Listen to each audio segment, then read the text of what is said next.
This evening, we're going to be discussing the Parshat Hashavua.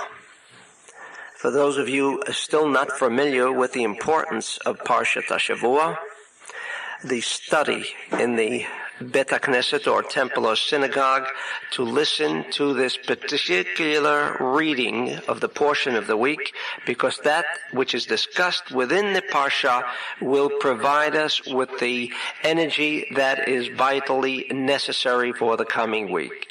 So therefore this week is Shoftim V'Shotrim, the appointing of judges and policemen.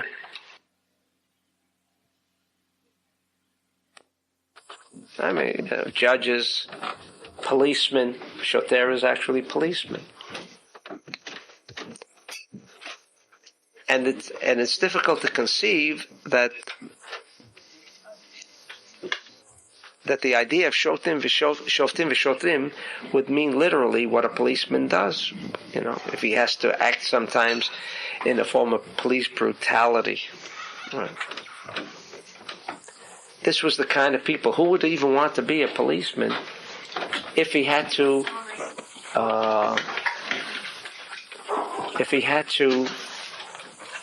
fulfill his position.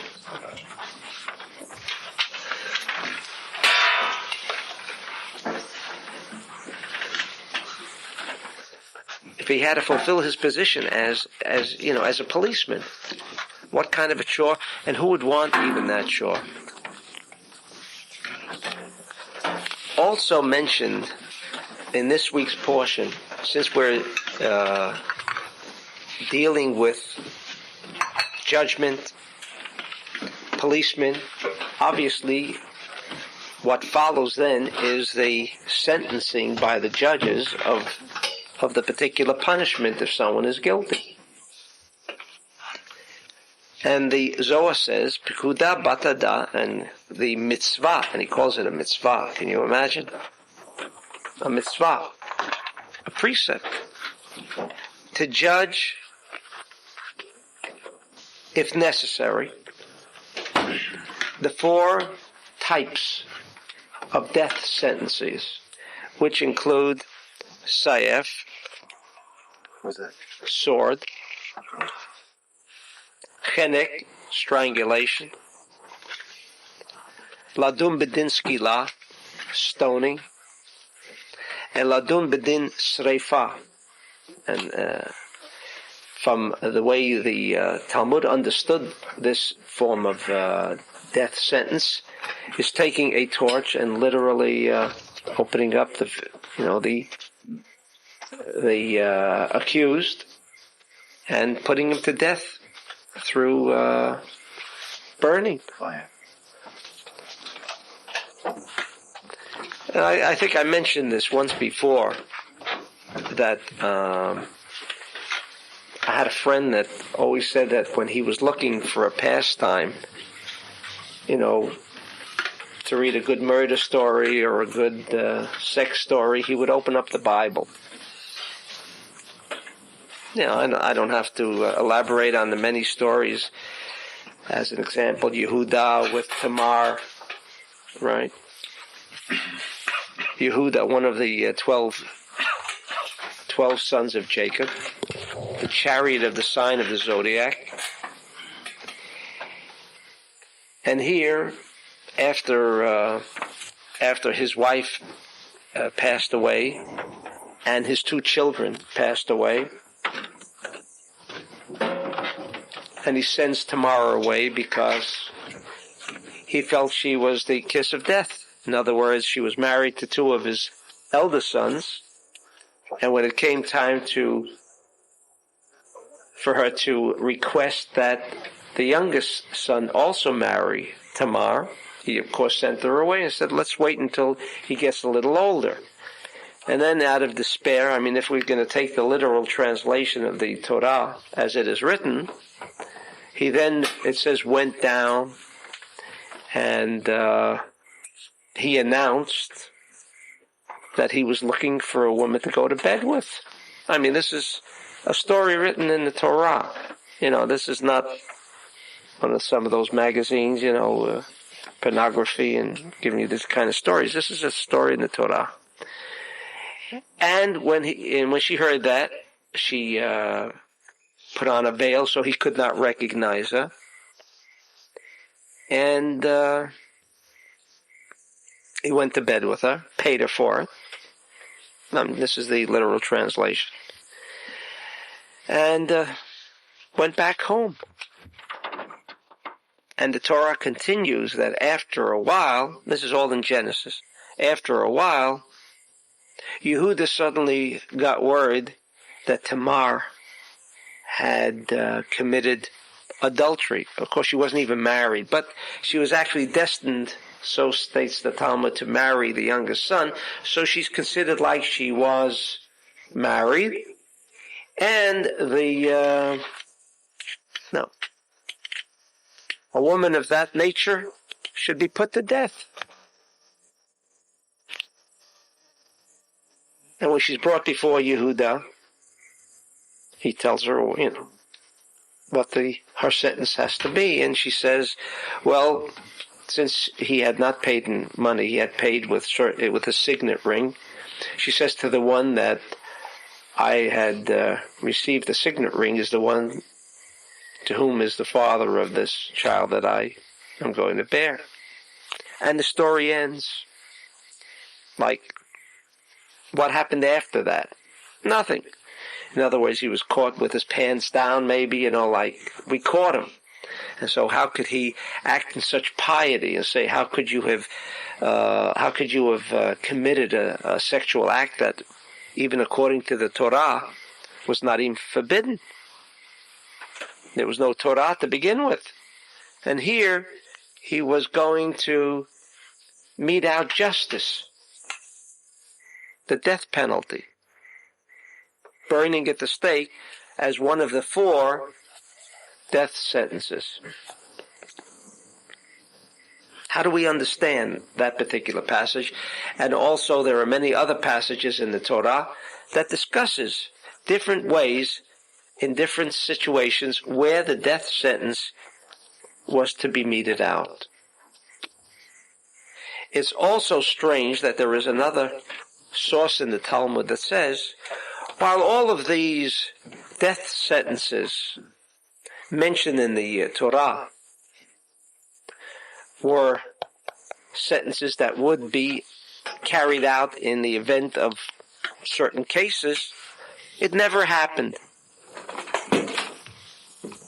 That means we have to assume that so many people were are all good, that there was never a reason to pass judgment. And then, from what the Zohar says, and this is not very clear within the Torah itself, the Zohar says, ha-mitzvah ladun b'cherev. In other words, when judgment would be passed by these judges, a death sentence of one of these 4 types, it would be a mitzvah, a precept, and they would be fulfilling a precept. They would be mekayim a mitzvah if this judgment was handed down. Mitzvah. Isn't it enough of a tragedy that the man's life is going to be taken justifiably by a death sentence of a responsible court? But that it should be a mitzvah? How do you reconcile that? But in any event, that's what the Zohar says. A mitzvah shalachazuhu ladun becherev, ladun bechenek, ladun beskila, ladun besreifa. He says to judge with a sword. The Zohar himself asks, who? Who is the Torah addressing itself towards? Could it be people? That it would be a mitzvah? The Zohar raises that question. And he answers in one word, Umeshiv lasamel. In other words, it was never the intent of the Torah to pass out this kind of judgment, but rather, as I claim, that the Torah is a biblical cosmic code that you can't understand according to Rabbi Shimon. One word translated literally, you lose the entire content of the Torah. If that's the way you interpret the Torah with a literal translation. And therefore, he says that it's referring to the angel, Satan, the angel of death, the ruler of death, the angel of evil.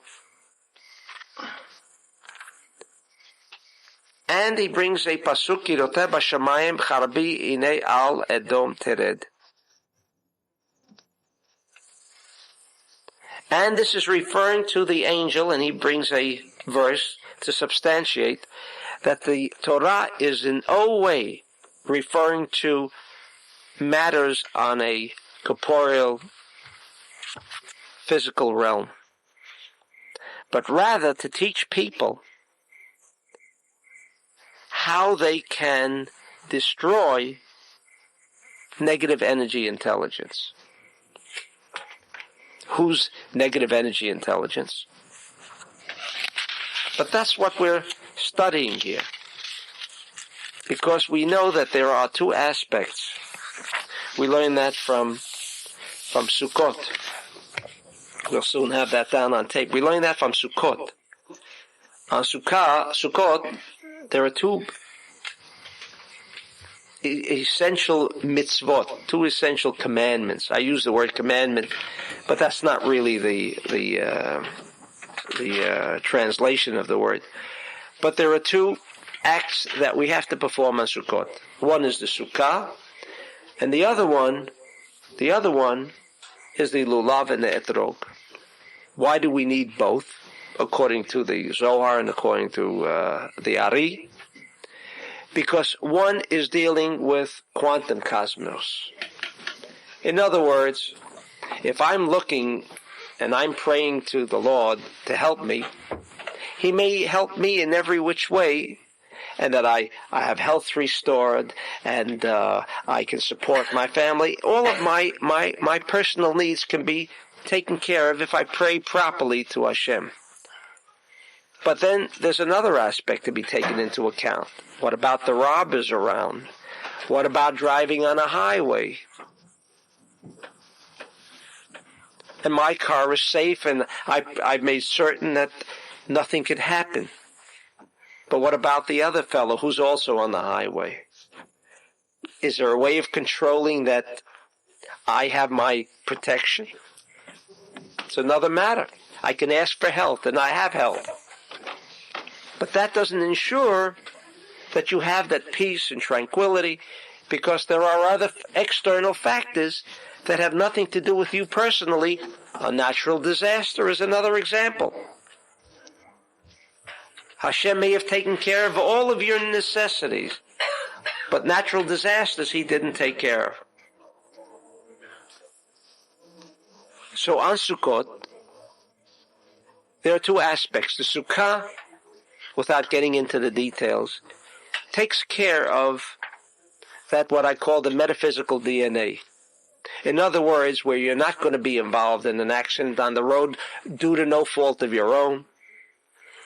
Or a robber chooses this house, why does he choose this one and not another one?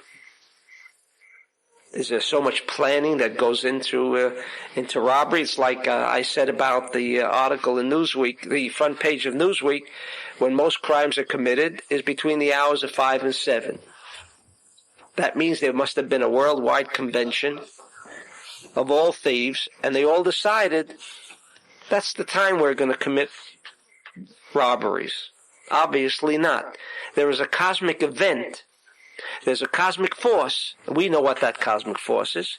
It's called Gevurah. At the time of the setting of the sun, and we know that the sun sets not because of the physical rotation of the earth and the planet and its proximities. We know there is a metaphysical force. That's what first governs, and that's what dictates. This metaphysical cosmic quantum. Why is it quantum? Because Someone eating rice in China can affect me today, according to scientists. In other words, everything is related. I can't live by myself alone. There are many factors that I may have nothing to do with, seemingly on this physical level, that will affect me. And therefore, on Sukkot, we have been provided with certain channels by which we can at least make some of these things become avoidable. So it's like a human being. What happens on a physical level obviously all began because of a prior thought, like Rabbi Shlomo Alkabitz in his Lecha Dodi. Everybody usually sings Lecha Dodi on Friday night, but maybe we don't listen carefully to the words of the Lecha Dodi, because he said, Sof Maseh b'machshava techila. The end result, the final action, obviously must have been preceded by a prior thought. A normal human being will perform an act only depending on what his prior thoughts were all about. An idiot does things without thinking. Now, if this operates on the usual conventional method of behavior, so it is exactly on that level. So the Zohar then goes on to describe these 4 deaths as being included in the Torah and being a mitzvah, because that was the lesson of the judges and the policemen. Remember, we asked the question, policemen, judges, there is already a foreordained procedure here amongst the Israelites. They'll need policemen. They're going to need judges. There's going to be death sentences meted out. What kind of a hope was this Torah giving the nation of Israel? I thought the Torah was going to solve for all time the ills and problems of the entire world. And here, right at the beginning, it's telling you, don't worry, I'll take care of it. Anybody murders, we know what we have to do. I mean, this is a very optimistic Torah that they got on Mount Sinai. And therefore, the Zohar says, the fact that it is expressed in the Torah as a mitzvah indicates to us that the Torah is dealing purely on a metaphysical level. It's not talking about judges coming to pass judgment, not about policemen coming to perform their duties, but rather to go right into the heart of the real world. And we've discussed this in our morning studies. What's the real world? The real world is the 99 9/10% that we don't even see. Because according to scientists, this physical corporeal body takes up 1/10% if it was all compressed. The area that the physical body would take would be 1/10% as compared to the area it now takes up. Because 99 9/10% consists of atoms. Same thing with a table. And that's how they came to quantum. In other words, we say the atom is more than just an atom. It's the energy intelligence of proton, which means sharing, the aspect of electron, which means receiving, and the neutron, which is central column, which is the stabilizer.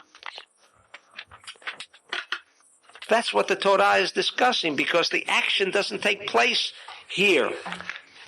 This is an illusion according to the Zohar, because 99 9/10% of everything that takes place is concealed.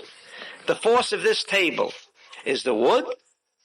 The physicist says, no, it's the 99 9/10% of the atom that prevents my hand from going through the table. Oh, wait a second.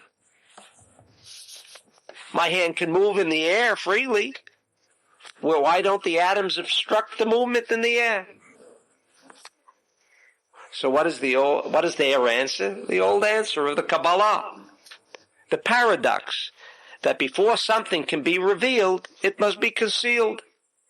To give an illusion. Because the atoms here are not concealed, but when they are part of a piece of wood, they are concealed, because all you seemingly observe is the wood itself and not the atoms. But that's the paradox of life. But we should never forget the fact that what appears to the naked eye is an illusion. Why is it an illusion? Isn't it real? It's 1/10 of 1%. But who wants to deal with 1/10 of 1% when everything consists of 99 and 9/10%? Where's the action? In the 1/10 of 1% or in the 99%? So everything actually is being dealt with on another level. On the level of the 99%. That's what the Torah is dealing with. It must express itself in physical terms. By fire, by stoning, even on Shabbat. You realize that the Torah says that if when there were courts, when there were judges, and when there were policemen, when an individual desecrates the Shabbat according to the rules of Shabbat, he is to be stoned. Yet it never happens, says the Talmud. It never happened. Why didn't it happen? Because they were all observant?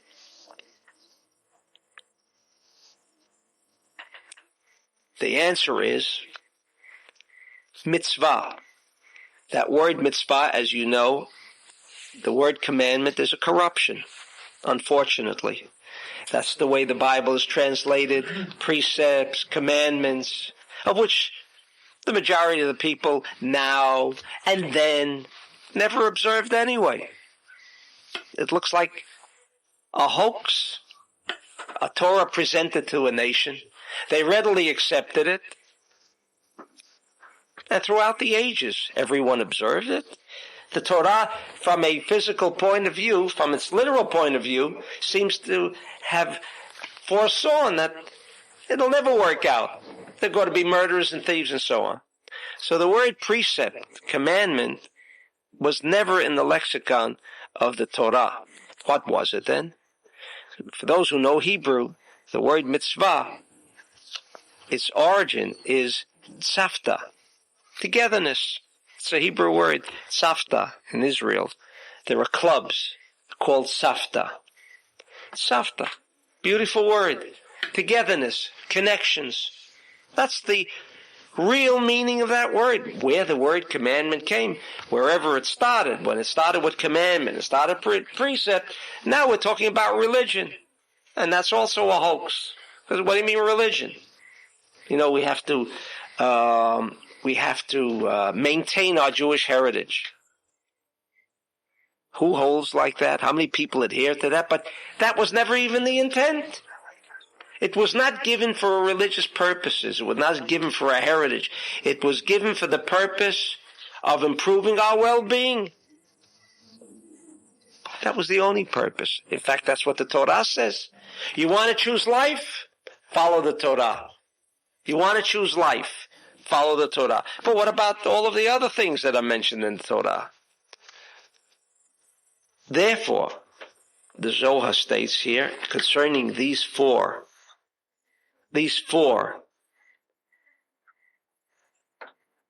ways of judgment, of death sentences, because it is referring to, as the Zohar says, to energy intelligences of a negative quality that can influence a bad environment.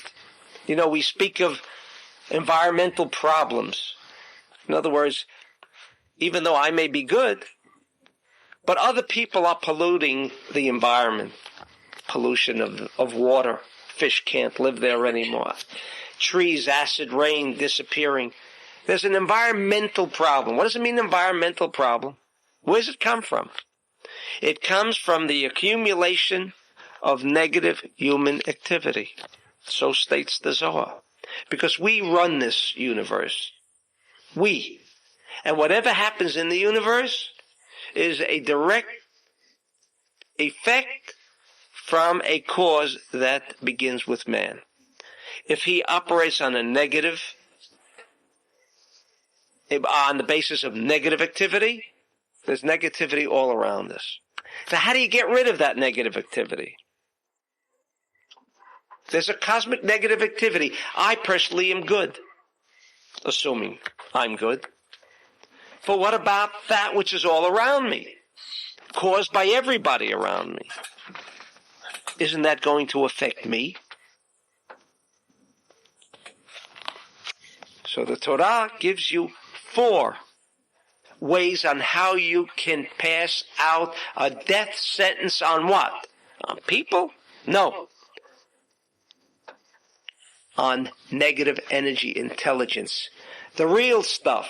The stuff that affects everybody. Collectively. Whether you have participated in an action or not. How can I avoid that kind of negative influence? How can I avoid this disruption? That's what the Torah is talking about. Because this negative energy that was created by man's negative activity is to be handled in 4 different ways. Now, the minute you hear the number 4, you're in on a secret.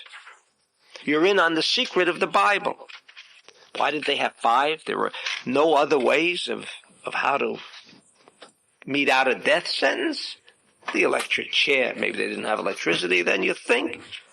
If they could construct what they did years ago, I guess they could understand something about electricity. There are many ways. What about drowning the fellow, putting his head into the water? Drown him out.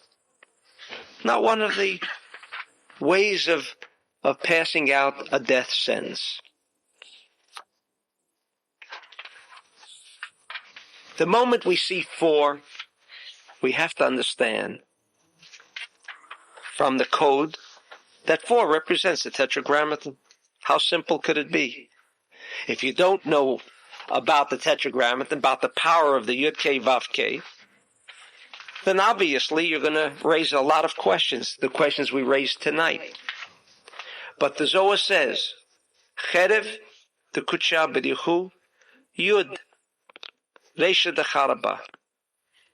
And every part of these death sentences are, again, subdivided into 4 aspects. And we'll touch the first one, like the sword. He says the Yud, the sword. The head of the sword, the handle of the sword, is the Yud. That's the head of that sword. But he's not talking about a physical sword. He's trying to tell you that there is that power of the Yud that should be made and put to use as a sword. As a sword. That's beautiful. That's beautiful. We're not getting down to the crime of the streets, the way people destroy each other.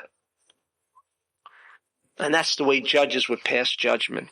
And I've heard many people, raising these kind of questions. Stoning a person.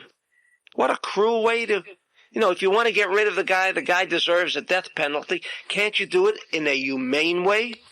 I mean, what benefit is there? You mean that might scare off a lot of potential criminals? It might frighten them into withholding their desire to receive for murdering another person. You think the difference of how the death penalty is going to be meted out will change or alter the statistics in murder? Doesn't sound logical. But the sword, when mentioned in the Torah, he says the Yud is the Reisha, the handle of the sword. Vav. You know why a sword is long? You know why a sword is long and the handle is a small part of it, right? A small part. And then you have that long stem. That's the Vav. Got to make use of the Vav. And also the double-edged sword. You know why it's double-edged? The two hays, for those of you who understand the aspect of the desire to receive, it's negative. It's negative. In order to remove negative energy from this cosmos, from the world, from the universe, we have to resort to only one method. And that method is the Yud Kei Vav Kei. No other way. No other way can you control matters that are not necessarily within the immediate confines by which you could get a handle on, on the situation. Because things can happen somewhere else, especially today. They can ship a missile, an attack missile, into some country 3,000, 7,000 miles away. And how do you protect yourself? The Torah seems to feel that if you can attack negative energy up there, you've created a security shield around yourself, and in turn, you will not be affected by anything that becomes manifest in the form of murder. In other words, the murder, the passing out the judgment, is the physical expression that if you do not prevent that negative energy, if you do not attack that negative energy force, that force in turn will cause murder to somebody. If you don't know how to protect yourself against the force of negative energy intelligence that causes earthquakes and buildings to fall, and you're buried under the rubble, you're stoned to death, aren't you? The rubble of the stone will kill you. How do you prevent that? It's an act of the Lord. What control do you have over that? This is the beautiful Zohar. You do have a control. That's why it's important not to delve into the Torah. Burning of a home. Not talking about, says the Zohar. Judgment is passed out above, and maybe you're entitled to that judgment. Maybe you're an arsonist, and you're entitled. But if you do tshuva, he does tshuva, he will not have to suffer that death of that negative energy intelligence called sreifa. This is the way you can prevent that judgment from being meted out to you. But the judgment that we're talking about is judgment that we see all around us. When people say, oh, he died in that burning house. He accidentally ate a piece of fish and it had a bone, and he choked himself to death. Beautiful. Why does it happen to one and not another? But these things happen. Can you prevent these things from happening? Well, you can stop eating fish. You can stop living in a home. Or driving a car. You can prevent all of these things. But there are other ways of preventing it. And that's what the Torah, in designating these four, because these four will take care of every other aspect. And it kind of lightens the heaviness when you read the Torah and you read the kind of stories that are presented in the Torah that for many today don't seem to have any validity.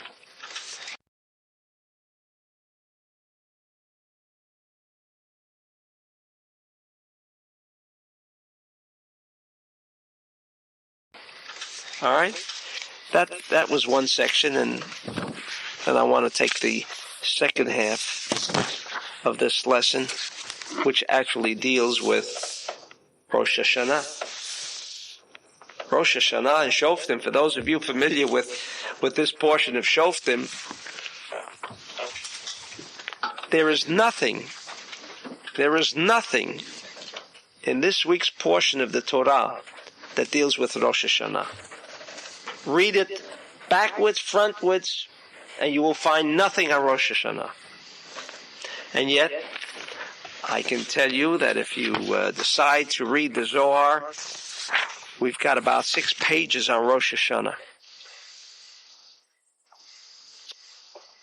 which stems from partial aspect of Rosh Hashanah, stems from this week's portion. Is there a Chumash? In this week's portion, discussing the matter of witnesses. Witnesses. This is Deuteronomy.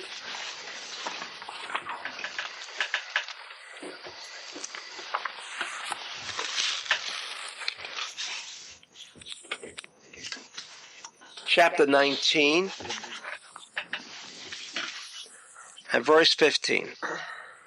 One witness shall not rise up against the man for any iniquity or for any sin, in any sin that he sinneth. Can you imagine? Do you mind to repeat that, please? It's so difficult. I agree with you. I couldn't begin to understand this if I had to translate it this way. And why it's ever translated that way, I guess, creates more confusion than an interpretation. But in any event, I've merely read the usual corruptive translation. But if I'll go straight to the Torah, we'll have something else. Anyway, one man cannot act as a witness in declaring the inequity or the sin of another individual. In other words, if someone committed a crime, one witness is not sufficient to have justice meted out. There must be, as it continues to say, al pi shnei edim. There must be 2 witnesses. O al pi shlosha edim yakum davar. Or the matter shall be established through 3 witnesses. Now, obviously, if it says that one witness is not sufficient, do we not understand that we need 2? But maybe 2 is not enough. You might need 3. So therefore, there's a necessity of saying 2 or 3. But why does it have to say 2 is okay and 3 is okay?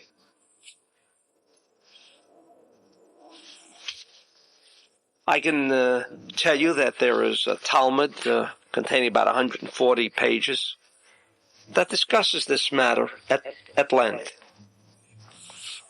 But if you haven't got all that time to go through those 140 pages,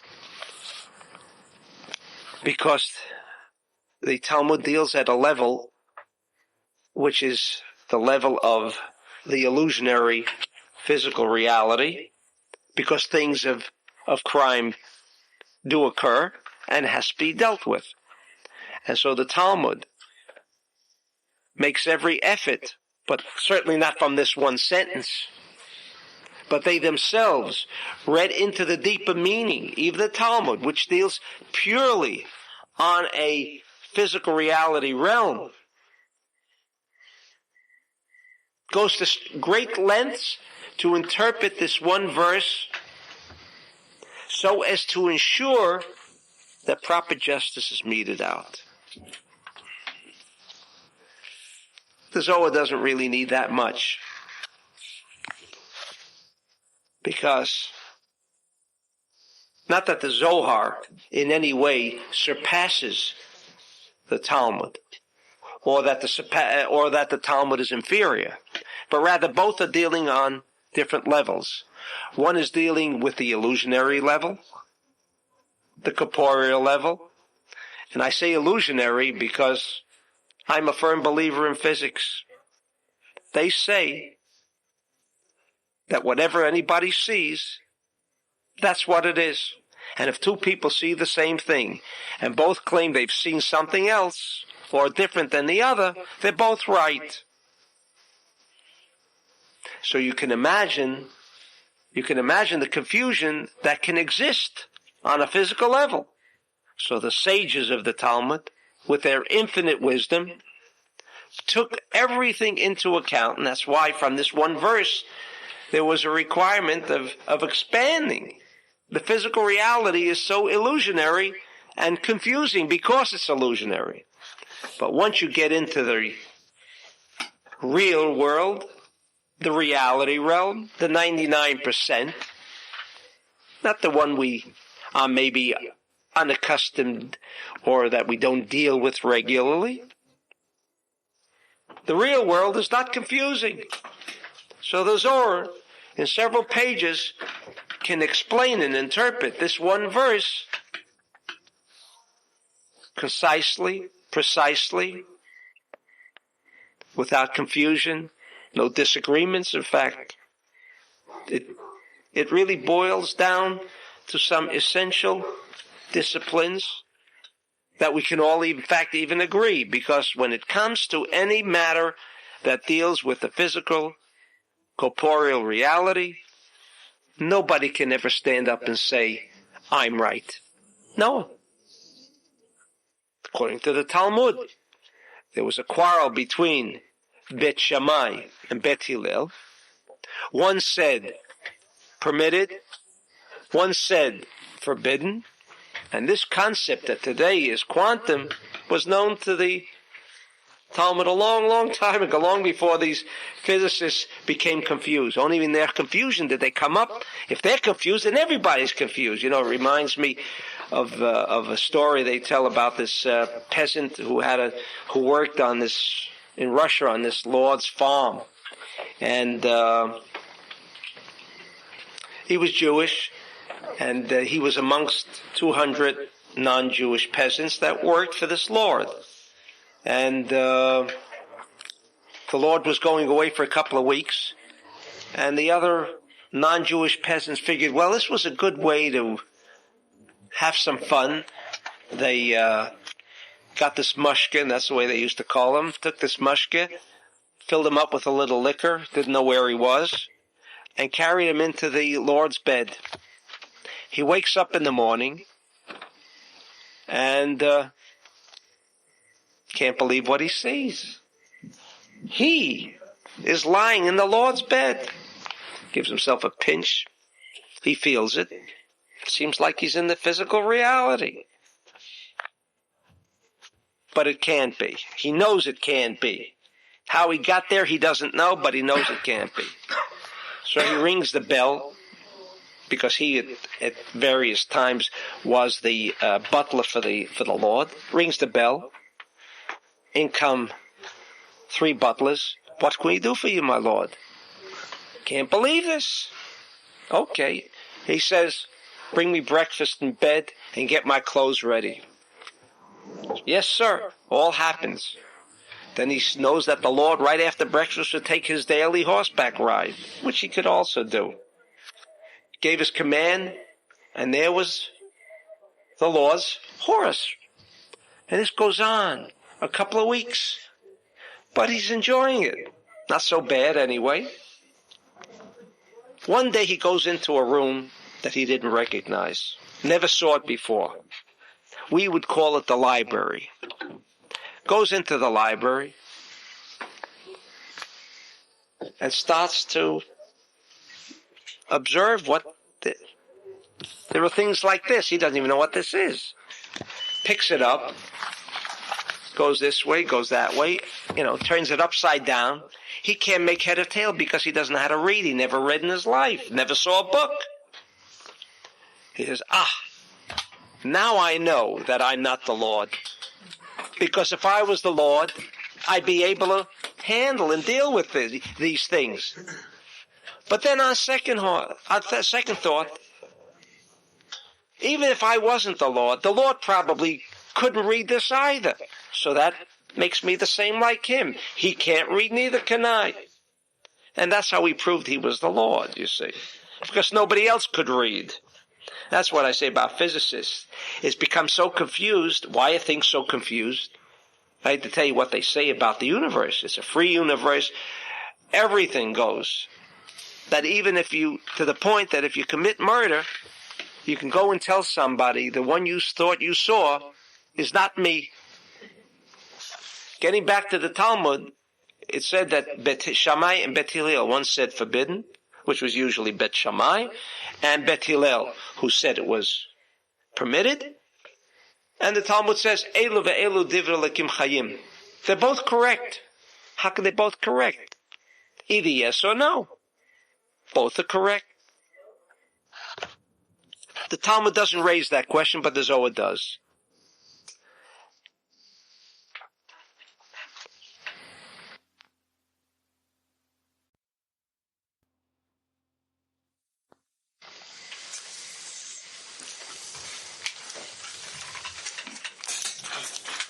And the Zohar's response to that question is as follows. You see Beit Shammai, that he doesn't say it in those words, but he says the internal characteristic of Beit Shammai was of a kaf small, of a negative quality. They were negative. They were pessimistic on everything. This was their internal characteristic, and I would say the 99% of Beit Shammai. Bet Hillel, says the Zohar, was of Kav Yamin. That was their internal, intrinsic characteristic. One of a positive nature. Positive nature, you're optimistic, and everything else that goes along with a positive characteristic. Therefore, they would always say permitted Hillel. They always saw the lighter side of things, whereas in a negative way, you see the darker side. This was the Zohar's interpretation. This was the Zohar's interpretation, that when things are dealt on a physical, corporeal level, what do you observe? That's not what's true.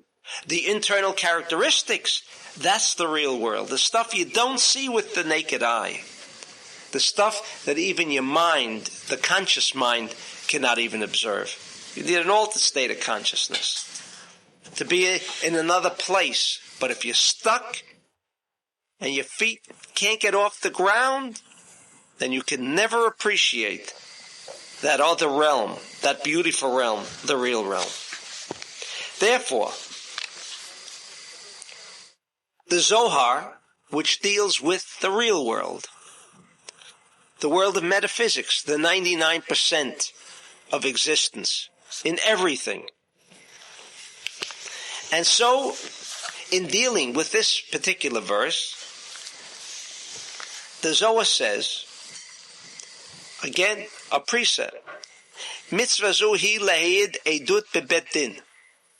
This is a precept that if you know and you can bear witness, if you saw an act, you're required to make testimony. Shelo yafsid chavero kesef b'shvil she'eino me'id. In other words, if he saw the A lending B money, he was a witness to that transaction, and then B says, I never got the money, A must come forth. If he knows, he must come forth. However, ve'ein edut pachut mishnayim. But in that kind of testimony, you must have at least two people. And I won't go into the reasons for the two people. Now,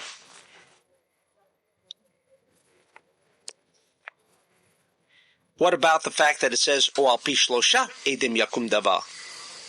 Three people. 2, 3. Either 3 or 2. The question we raised before. So the Zohar says, these matters that are dealt with in courts are the illusionary aspects. Why? Because when you're already in that physical court, that show has been played out long before that physical transaction and that physical presence in court ever began.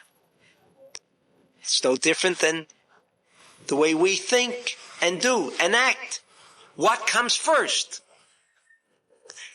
Physical, corporeal reality must always follow something of a metaphysical nature. Began elsewhere, began with thought. So I use the word thought energy intelligence. Thought prompted and initiated that physical corporeal reality. Something which is almost unseen, like the seed of a tree. Seed of a tree. The unseen tree is all there, of course. But we don't see it, of course. The stuff that's real is the stuff that belongs to the concealed world. The paradox. That's the way things must operate. The soul and the body. Hand rises, descends. The body decided all this? Of course not. We all know that prior thought. We're so accustomed to that, but we just don't carry it far enough. We carry it to the extent of where our noses can smell. Nothing further than that. To go into a cosmos and say, you know what? That eruption, that solar eruption, came about for only one reason. I disrupted a family's life yesterday. Oh, come on. But that's what Genesis 2 tells us. When it says that Adam gave names to everything, and he gave names. Why didn't they take their own names? And why didn't the Lord give the names? And why did he give the particular names, asked the Zohar? All of these things in Genesis 2, not Genesis 1. Genesis 2. Why? The answer is, man. Man is the ruler and controller of this entire cosmos. Everything. Whatever happens, whatever subsequently becomes manifested on a physical level, began with a prior thought. Not only the stealing of man, but he had to think before he was going to steal. That thought energy, that thought intelligent energy, is what roams around in this cosmos and creates the havoc that we experience. So what happened in that court began somewhere else, long before the physical pieces were put together. So the Zohar says, this pasuk, this verse, is dealing with Rosh Hashanah, because there is no other explanation as to why it says 2 witnesses or 3 witnesses. What did the verse want with that, or even 1 witness? Why does it have to say that 1 witness is not enough? Couldn't it just merely say 2 witnesses are required? Wouldn't I then understand that 1 witness was not sufficient? Wouldn't I then understand that 3 witnesses were certainly sufficient if the requirement was 2 witnesses? So there's so much redundancy or superfluous activity going on in this verse. So obviously we do not treat the verse as a written word. There's thought energy going in here. And that's what we want to understand. But you can't understand things unless they become enclosed even in words. Can you understand my thoughts if you didn't hear them? There are others that could. Extrasensory perception. We know it exists. It exists more with others, less with some. But that it exists. We all have the experience of ESP, but we're not even conscious that it occurred. We have other reasons that we can attribute to why that particular thing happened. Does it mean that's the reason? Yeah, because I said so. It must be the reason. In any event, it's long for explanation. I hope we can complete it. Anyway, the Zohar says like this: Rosh Hashanah. What happens? What's Rosh Hashanah? Rosh Hashanah is the time that the world returns to its original period of creation. You know, like the sun, the moon, and all of us. We come from somewhere, we go back somewhere. But everything's in transit and everything is like a circle. Everything comes back to the place where it came from. That's what happens on Rosh Hashanah. all of the cosmos, everything in it, is returned to its former position of that moment of creation. That moment of creation was when? The fourth day of creation. Rosh Hashanah is on the fourth day of creation. That's when it began. The creation that we know began on the fourth day. Why? Because on the fourth day, it says that the moon became a lesser light. Now, of course, we do not interpret the Torah in a literal sense, that it became a lesser light. In fact, the moon has no light at all, except that light which it receives from the sun. So what do you mean a lesser light? Well, we could say that when it does stand in that facing position with the sun, it has a little light, and that reflection of the moon is not as strong as the sun, and this is where the interpretations of the moon and sun came about. However, from a Kabbalistic point of view, we're discussing Zeir Anpin and Malchut. What does that mean? It means simply that Zeir Anpin, that Malchut, the moon, before day 4, shined in equal brilliance as the sun. On day 4, the moon lost all of its brilliance, all of its light. I won't go into what happened, why, we even know that too. But what we are concerned with is what caused it. What caused it? What does the sun represent, and what does the moon represent, states the Zohar. The sun is Kav Yamin, the right column. What he means, right column? In other words, Shabtai Danalo, when he tells us so clearly the forces and everything that exists on the sun, can you imagine that Shabtai Danalo, only 900 years ago, already had a capsule that he can travel to the sun and investigate and explore the sun and come back and tell us exactly what happens on that sun? It's incredible, or he's a fake. One of the two. Despite the fact that he was an astronomer, and despite the fact that he was an astrologer, and despite the fact that he was a physician, and despite the fact that there were other credits to his name. But he was a fake, we can say. You can't say that.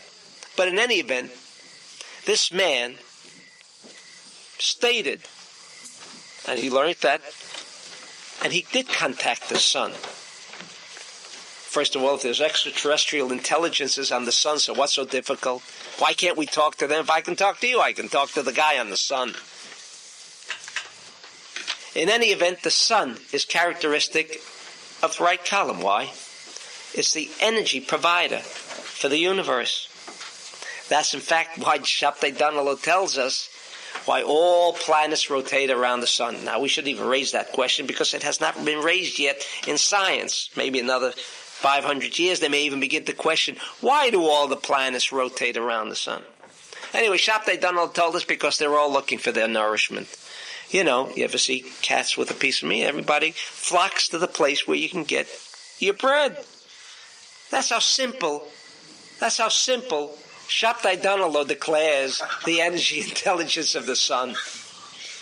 But it's too simple. So remember, the simpler it gets, it becomes a problem. You know, it's like I had a friend in from Ann Arbor, Michigan. He prays in the Reformed temple, which he has left now. Because he went over to the rabbi, he said, Rabbi, what happens tomorrow if the Messiah comes? He says, I'll be out of a job. In other words, it's a problem. You see, things get too sad. I mean, can you imagine if the Messiah came, there was peace on earth and goodwill towards men? But that might put some people out of a job. So better off that let the confusion reign. There'll be a necessity for rabbis and physicians and everybody else. Because if that happens, things have to change. We all might have to look for a new profession. The simpler it gets, you're closer to reality. It's the corporeal level, says the Zohar, the Talmud level, which is necessary. I don't mean to in any way downgrade it, because we must know what the Talmud says concerning any of these precepts, because we wouldn't get to the heart of the issue. But at least understand that the action is not on that physical, corporeal reality level. So, what is the internal energy force of the sun? Zeir Anpin. See, we have a name for that thought energy intelligence called Zeir Anpin. That's the sun. On day 4, Nukva is what? The energy intelligence of the desire to receive. That's the force of that moon. Long before, and in fact, I only read an article recently. So what happened with all of these explorations on the moon? Have we in any way benefited mankind or improved the quality of our well-being now that we spent all that money and now we know what the moon is all about? Now what? And they said nothing. Nothing. But it did give, and I must say that was one of the benefits. More people worked. Now they could examine the rocks, see what they contain, how it might benefit mankind. Maybe. You never can tell. He says no. The Zohar says that energy, thought, intelligence, because 99% is thought energy. A proton is not an inanimate thing. How do the scientists, physicists speak about a table? Do you know the cosmic dance that goes on in that table? Wow! A dance of millions of intelligences. Maybe not physical people, but millions of a dance. Movement. This table is not dead. It's not inanimate. There's no such thing. A new revelation. A new revelation. According to the Zohar, they're still in the dark ages, because they're trying to convince us that we are now in total randomness. You know what that means, total randomness? Total confusion. Things happen without a cause because they do not observe the cause. Because you can't see it. Do you know what's going on? What's the energy intelligence of the moon? How do you begin? Zohar says, I know what it is. It's a desire to receive. Desire to receive. It's the opposite of the sun. The opposite of the sun. Therefore, the moon also rotates, and all of the other planets, because they lack a certain component that the sun, which is a composite of all of the elements that everything else in this universe has a necessity for. So that's what happened with Malchut. The desire to receive, however, it became a lesser light. What does that mean? This desire to receive no longer came in contact, you see, with the sun. Both elements are necessary. Can you can you have a bulb or a circuit in a bulb without a positive pole and negative pole? Of course not. You need both. So with everything. But what happened on the fourth day of creation, Genesis 1, not Genesis 2, but the fourth day of creation,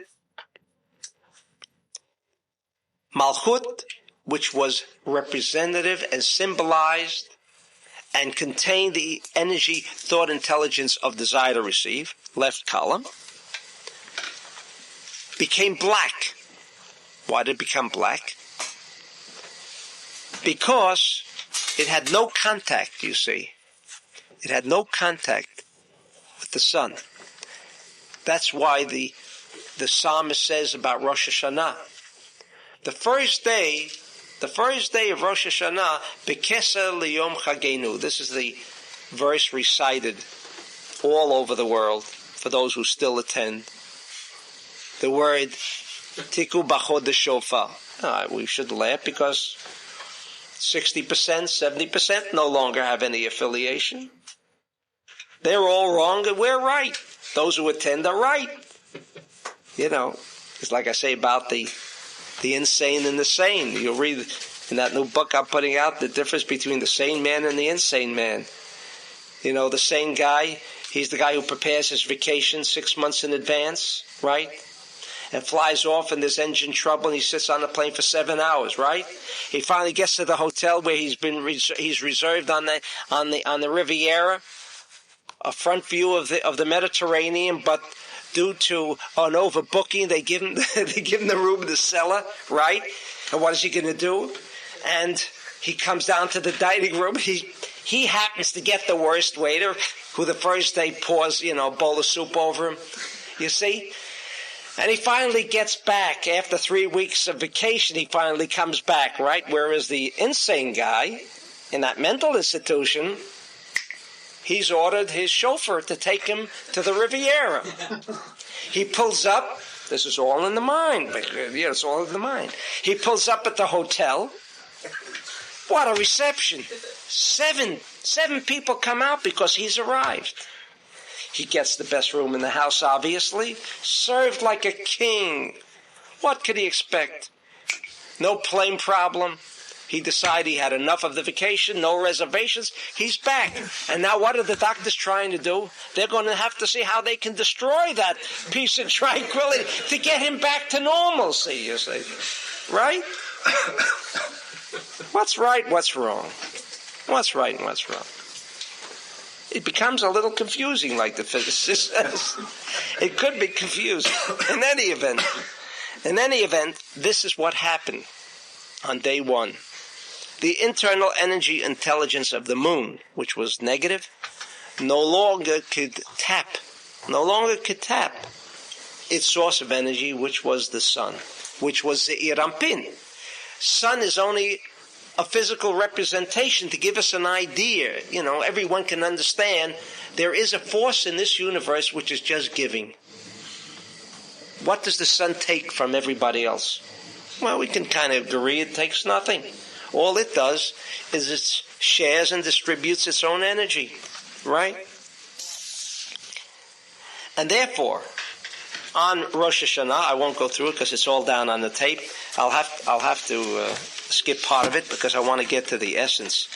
So we asked, and he asked, am I mitkasetet? Why on this day do we recite this verse, I should say, that on this first day of Tishrei, the month of Libra, it's called the concealed month. Concealed month? Every first day of every month, the moon is in its same position. Why is this month different? And King David said, this month is concealed. But every month, the first day you don't see the moon. It is only after a couple of hours or maybe even a day or two that we can begin to observe the moon. And yet the psalmist says, on the first day of Tishrei, it is black. It is black. We know why. Because on this day, the root, the source of darkness became established in the cosmos. Negative energy that was not being fulfilled. You know what happens when there is a desire? A man has to feed his family and he can't get that money up to buy bread. He's got the desire, he's got the support, the need, and the responsibility, but he can't. That happened at its root source when? On Rosh Hashanah. Because subsequently, during the year, it didn't feel. The further away from the accident. You ever pass an accident on the road? A terrible accident? The minute you see that accident, what do you do with the brake? Down goes the foot, right? What happens to further remove from the accident? Your foot goes up. You already forgot 3 minutes later? What you saw, shouldn't you be careful? Gone and forgotten. That's both on a physical level, obviously, and on a metaphysical level. That's the way our minds work. That's why it's dark. But why did it become like that? Because of the aspect of bread of shame. Because of free choice. Because man should have a choice. If there was never a day that he would have to give a reckoning. In other words, his deeds, they call Satan. That's Satan over there. The guy in Germany, that bad one there. You know what the Zohar calls Satan? me, you, and everybody has Satan within us. What is Satan? Destroys, commits inhumane acts. Satan. That's not us. Isn't that the devil up there in the sky somewhere? You see, as long as we don't see him, that's him. But the minute you've got to look at yourself, it's a little dangerous. So, the Zohar explains here that Satan is the accumulation on Rosh Hashanah, the accumulation of all of our own negative energy intelligent thoughts that subsequently became manifest. That's Satan. That's the one who's bringing us now into court. And he's going to testify. He is going to testify. One witness, Satan. He's going to testify. Okay? We're beginning to get a little of the picture. A little of the picture of why it has to do with Rosh Hashanah. Because the real matter in court is never determined at this level. Wait a second. Am I trying to say that we go into court and there is a plaintiff and there's a defendant? That's all illusion? That's not the real stuff? Come on. No, I think maybe it all began on another level. What are you talking about? It begins on another level. That's only when you want to build a house, you see, or you want to open up a business. Yeah, of course all these things, all these thoughts have to precede that which ultimately became manifest on a physical level. But, okay, the same thing applies here. In court. And they're not discussing, the Torah here is not discussing one witness, two witnesses, three. He's discussing if one witness wants to come on every inequity. If I borrowed money from you, Chaya, and I forgot, and you take me to court, right? Is there a sin? Is that a sin that you took me to court? And should I even consider it a sin? I claim that I really honestly forgot. And then, all of a sudden, Chaim produces a witness.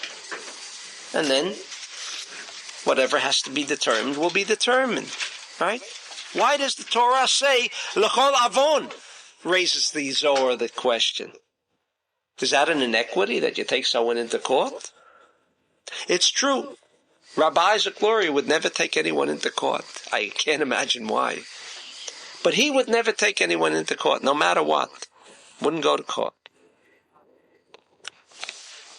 It seems that going to court is a result of some aveirah, some inequity that happened on another level that now is becoming manifest. But I'm innocent.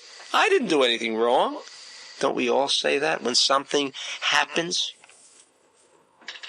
When something happens, and in fact, I just gave charity. How come it happened? Because we live in the instant, corporeal reality level, that one thing in linear time. But linear time, you see, is only an illusion. It's only an illusion. When things happen on the physical level, it began long before, where thoughts were determining your actions. Now you want to know, but wait a second. But that happened 10 years ago. You know anything about quantum? Quantum says there's no time, space, and motion. That means there's no linear time. So when a physicist can say, did you see that footprint on the beach today? Don't tell anyone, but tomorrow, the guy who's going to make that print is going to appear. It's explainable, right? The print we see now is going to be made by that guy who's going to step on it tomorrow. You hear the kind of stuff they're teaching us, right? Because there is a realm, and that's what they're getting to now. There is a realm where there is no such thing as the division and fragmentation of time.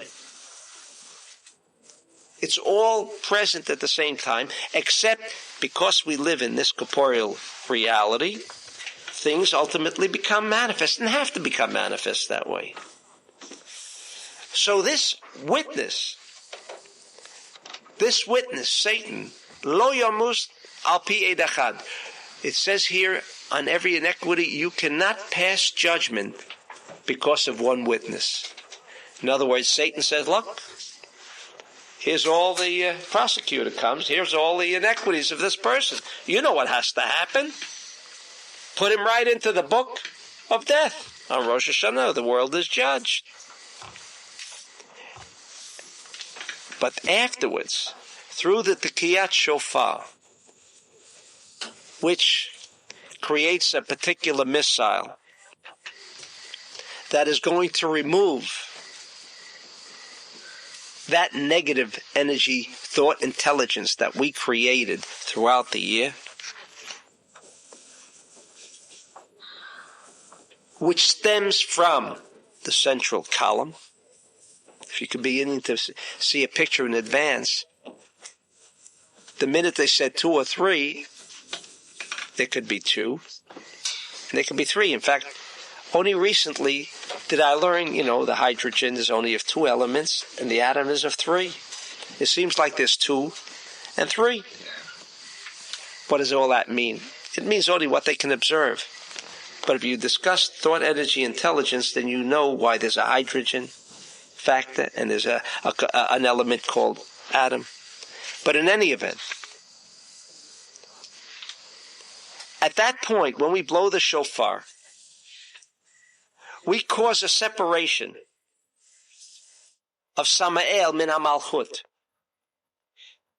from ourselves. We are Malchut. We are the desire to receive. In reality, there's nothing else that exists except the 99% of human beings. And with the blowing of the shofar, we have removed him. We have removed that negative energy from our essence, which is also negative energy. But we no longer associate, in spite of the fact that he is coming, this prosecutor, Satan. Az al pishnaim edim yakum davar. Then we say, what does it mean to? He in effect comes together with what? He and your negative thought and energy intelligence. The robberies we committed during the year, other acts of inhumanity to our fellow man. Doesn't have to mean clubbing the guy. There's a lot of other ways we can club someone to death. And he says, if you can separate him through the tekiyah, then you don't have 2, you see. You only have 1. Satan and your activities, your acts. Those are 2. They both come to haunt you. It says that, a man's past comes back to haunt him, whatever that means. That's what it means that the 2 came. The 2 can do it when they're connected. But when they are only 1, when Satan stands by himself, without the evidence, without the material, and the Tekiyah does that, and I don't want to go into that, obviously. That is not, that's taken care of in the tapes. And it says, then you can mete out justice if there are 2 witnesses or 3 witnesses, and that the dead person then can be put to death. Does that sound logical? The dead person can be put to death. Yamut hamet, for those of you who know Hebrew. Yamut hamet. If you have 2 or 3 witnesses, you can put the fellow to death. But the Torah already calls that defendant a dead person. What? What do you mean Yomut Hamet? Ki hayat tzarich lomar Yomut HaChayit. Should have said, questions the Zohar, you put to death a live person, but you can't put to death a dead person. Such a simple question. How come we didn't notice it? V'lama amar hamet el ramez al Samael shehu met me'ikaro. Who are we talking about? We're talking about Satan. Satan is dead. What does it mean, dead? There's no continuity. There's no sharing. When do you have continuity? When there's sharing. Like in the bulb. If that electricity didn't ultimately pass through the positive wire, we would have no light. It begins with the left pole, but it must somehow wind up becoming manifest through the right pole. It's a funny phenomenon which very few people really understand. But that's the essence of a bulb. When the electricity finally becomes revealed, it passes through the right.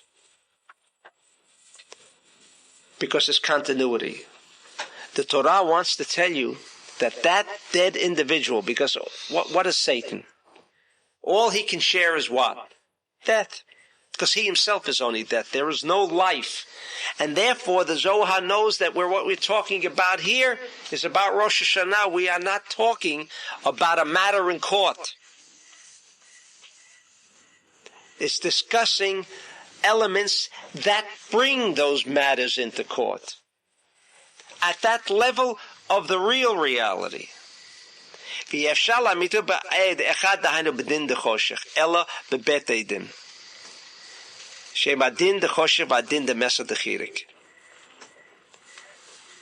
How do you kill Satan? How do you kill Satan? Who is dead to begin with? But he has a function. To mete out death. Nothing more. With two witnesses. What do you mean with two witnesses?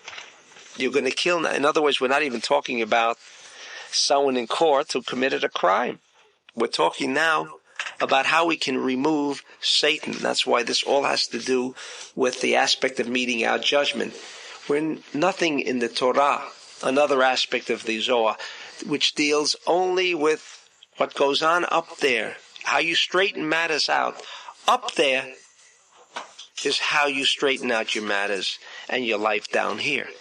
But you can't straighten out anything here if all you're involved with is the corporeal level. And I don't say, let's forget it.